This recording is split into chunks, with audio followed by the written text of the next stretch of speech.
Assalamualaikum warahmatullahi wabarakatuh. Perkenalkan, saya Dita Antriana, BP 1911022033. Pada kesempatan kali ini, saya akan membahas mengenai pasar modal.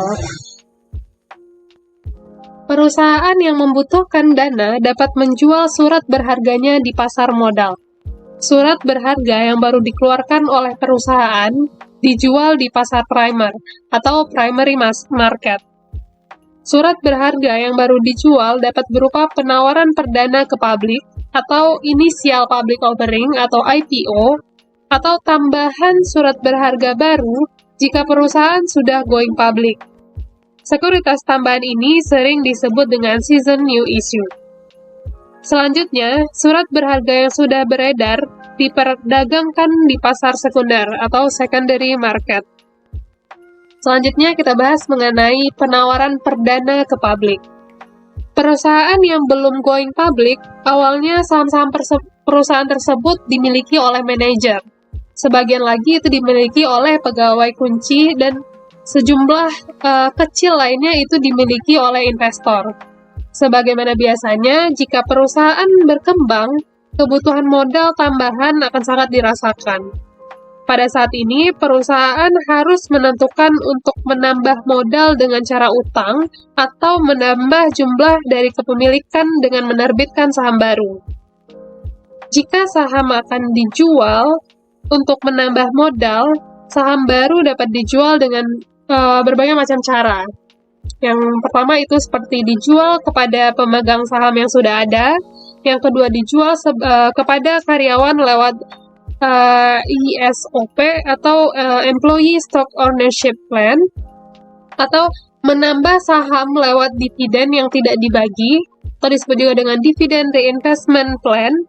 Yang keempat itu bisa dijual langsung kepada pembeli tunggal, misalnya seperti investor institusi secara private. Yang kelima itu ditawarkan kepada publik. Adapun keuntungan dari going public itu yang pertama kemudahan meningkatkan modal di masa mendatang.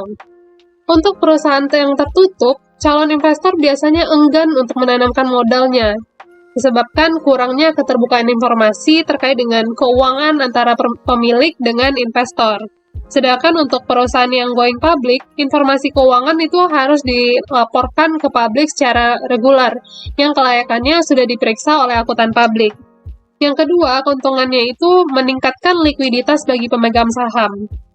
Untuk perusahaan yang masih tertutup, yang belum mempunyai pasar untuk sahamnya, pemegang saham akan lebih sulit untuk menjual sahamnya dibandingkan jika perusahaan yang sudah going public. Yang ketiga, nilai pasar perusahaan itu diketahui. Untuk alasan-alasan tertentu, nilai pasar perusahaan perlu untuk diketahui. Misalnya, jika perusahaan ingin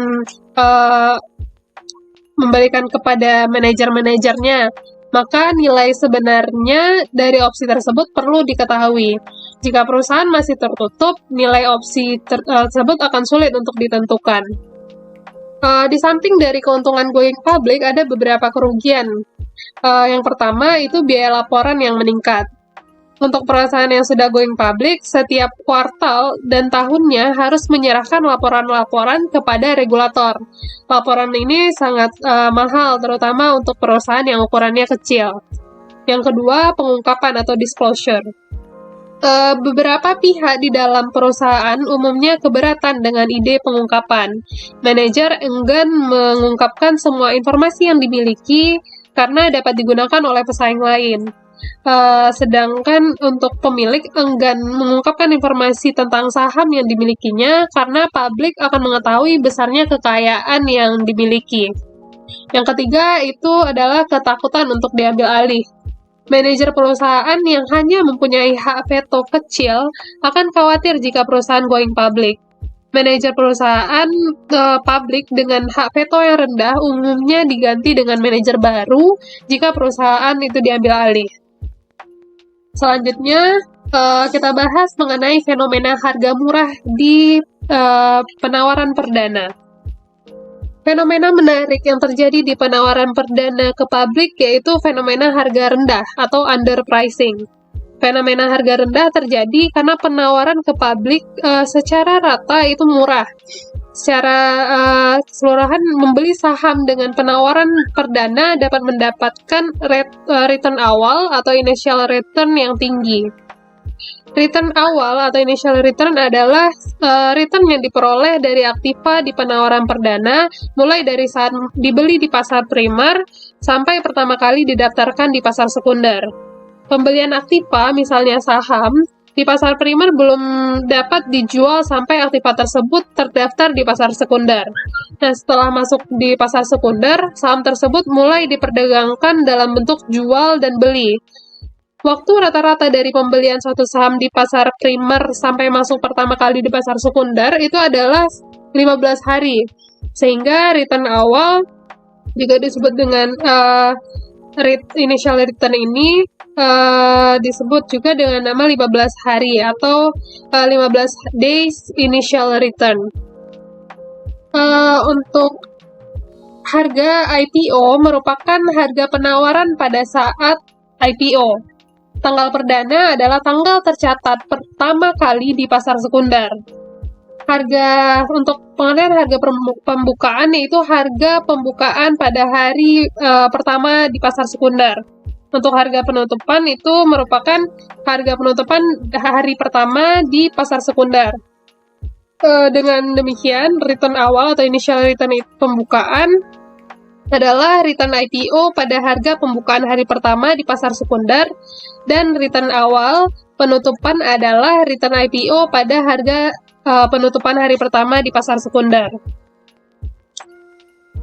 Selanjutnya kita bahas mengenai banker investasi. Umumnya, perusahaan menyerahkan permasalahan yang berhubungan dengan IPO ini ke banker investasi atau investment banker yang mempunyai keahlian di dalam penjualan sekuritas. Penjualan saham baru yang melibatkan banker investasi ini dijual di pasar primer. Banker investasi akan menyediakan saran-saran yang penting yang dibutuhkan selama proses rencana pelemparan sekuritas ke publik. Saran-saran yang diberikan oleh banker investment ini dapat berupa tipe sekuritas apa saja yang akan dijual, harga dari sekuritas, dan juga waktu pelemparannya. Banker investasi itu merupakan perantara antara perusahaan yang menjual saham dengan investor. Sebagai perantara, banker investasi selain berfungsi sebagai pemberi saran, banker investasi juga berfungsi sebagai pembeli saham atau underwriting function, dan berfungsi sebagai pemasar saham ke investor atau marketing function. Proses pembelian sekuritas oleh banker investasi yang nantinya akan dijual kembali ke publik itu disebut dengan jaminan emisi. Banker investasi yang melakukan proses underwriting ini disebut dengan penjamin emisi. Banker investasi membeli sekuritas dengan harga yang sudah disetujui dan menanggung resiko kegagalan atau kerugian menjualnya kembali ke publik. Banker investasi mengambil keuntungan dari selisih harga beli dan harga jual dari saham. Selisih ini disebut dengan spread. Cara penjaminan emisi seperti ini yaitu banker investasi membeli semua sekuritas dari emiten tersebut yang disebut dengan basis kesanggupan penuh atau full commitment. Nah, tidak selalu banker investasi mau membeli sekuritas dengan harga yang sudah ditentukan, terutama untuk sekuritas milik perusahaan-perusahaan yang belum mapan atau masih baru di pasar modal, yang kerugiannya itu resikonya termasuk tinggi. Untuk perusahaan-perusahaan semacam ini, banker investasi umumnya menjualkan saham dengan basis usaha terbaik atau best effort. Dengan basis ini, banker investasi hanya menerima komisi untuk menjualkan sekuritas kepada investor dengan usaha terbaik untuk mendapatkan harga penjualan sebaik mungkin. Dengan demikian, risiko kerugian penjualan sekuritas akan ditanggung oleh perusahaan penerbit saham dan bukan oleh banker investasi. Jika banker investasi harus menanggung sendiri risiko kegagalan penjualan saham ke publik dan nilai saham yang akan dilempar itu cukup besar, maka banker investasi akan membentuk suatu sindikat yang merupakan suatu grup yang terdiri dari lead manager beberapa underwriter lainnya yang berfungsi sebagai anggota grup yang membeli sekuritas dan menjualnya ke publik, dan juga beberapa grup penjual atau sales group yang tidak membeli sekuritas tapi ikut menjualkannya ke publik. Penjualan sekuritas ke publik harus didukung dengan informasi dan dokumen-dokumen yang diwajibkan oleh hukum dan peraturan-peraturan yang berlaku.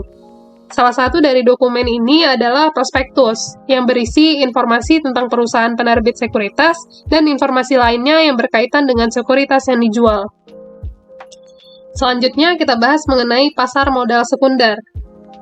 Setelah sekuritas baru selesai dijual di pasar primer melalui banker investasi, tugas dari sindikat pembelian sekuritas itu telah selesai dan biasanya disebut dengan broken syndicate. Sekuritas bersangkutan kemudian diperdagangkan untuk publik di pasar sekunder bersama-sama dengan sekuritas-sekuritas perusahaan lainnya yang sudah berada di sana. Pasar sekunder itu dibedakan menjadi pasar bursa saham atau stock exchange dan over the counter atau OTC market. Sekuritas dari perusahaan kecil umumnya diperdagangkan di OTC market, sedangkan sekuritas untuk perusahaan yang besar itu biasanya di stock exchange. Selanjutnya kita bahas mengenai pasar bursa saham. Proses penjualan saham di stock exchange market umumnya menggunakan sistem lelang atau auction, sehingga pasar sekunder ini juga disebut dengan auction market.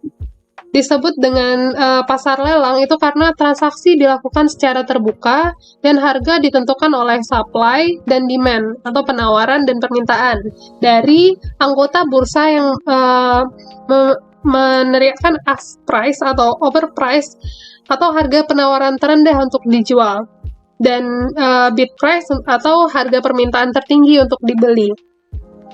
Investor tidak dapat langsung melakukan transaksi di lantai bursa, tetapi diwakili oleh broker. Investor dapat memilih sendiri jenis broker yang diinginkan, seperti misalnya full service broker atau discount broker. Full service broker itu menawarkan jasa yang lengkap, seperti termasuk itu investment research and advice, asset management, order execution, dan clearing. Selanjutnya, mengenai rekening kas dan rekening margin. Ada dua cara yang dilakukan untuk pembelian sekuritas, yaitu dengan rekening kas dan rekening margin. Pembayaran dengan rekening kas mengharuskan investor untuk membayar penuh semua nilai pembeliannya sebelum atau pada tanggal jatuh tempo. Tanggal jatuh tempo pada umumnya itu 4 hari setelah tanggal transaksi. Karena harga dari sekuritas berubah sesuai dengan perubahan waktu, maka margin sesungguhnya atau actual margin akan berubah dari margin awal. Besarnya margin sesungguhnya itu dapat kita hitung dengan rumus nilai pasar sekuritas dikurang jumlah yang dipinjam dibagi nilai pasar sekuritas. Kita bahas mengenai contoh soal investor itu dapat membeli sekuritas dengan margin awal yang disyaratkan sebesar 50%. Investor membeli sebanyak 1.000 lembar saham dengan nilai 5.000 per lembarnya. Jumlah seluruh transaksi ini adalah sebesar 1.000 dikalikan dengan 5.000 atau sebesar 5 juta. Jumlah margin yang harus dibayar oleh investor yaitu 50% dari 5 juta, yaitu 2.500.000, dan sisanya merupakan utang investor ke broker. Nah, jika saham naik itu menjadi 7.000 per lembar, maka besar margin sesungguhnya yaitu kita dapat mencari dengan rumus sebelumnya, yaitu nilai pasar sekuritas dikurang jumlah yang dipinjam dibagi nilai pasar sekuritas. Nah, jika harga saham naik itu dari 5.000 ke 7.000, maka nilai pasar dari sekuritas yang dimiliki oleh investor yaitu 1.000 dikali 7.000, maka dapat 7 juta. Dan jumlah yang dipinjam oleh broker itu masih sama, yaitu sebesar 50% dikali 1.000 dikali 5.000, jadi dapat 2.500.000. Dan besarnya margin sesungguhnya, yaitu sebesar 64,286%. Nah, jika margin sesungguhnya naik dari margin awal, investor bersangkutan biasanya dapat membeli lagi saham tanpa harus membayar tunai sampai margin sesungguhnya sama besarnya dengan margin awal lagi. Nah, jumlah saham baru yang dapat dibeli oleh investor tanpa harus membayar tunai kepada broker, sehingga margin sesungguhnya menjadi sama itu dengan margin awal, yaitu sebesar tambahan pembelian saham tanpa dibayar kas itu sama dengan nilai pasar sekuritas dikurang nilai pasar sekuritas dikali margin awal dikurang jumlah dipinjam dibagi margin awal. Nah, mungkin sekian penjelasan saya mengenai pasar modal. Assalamualaikum warahmatullahi wabarakatuh.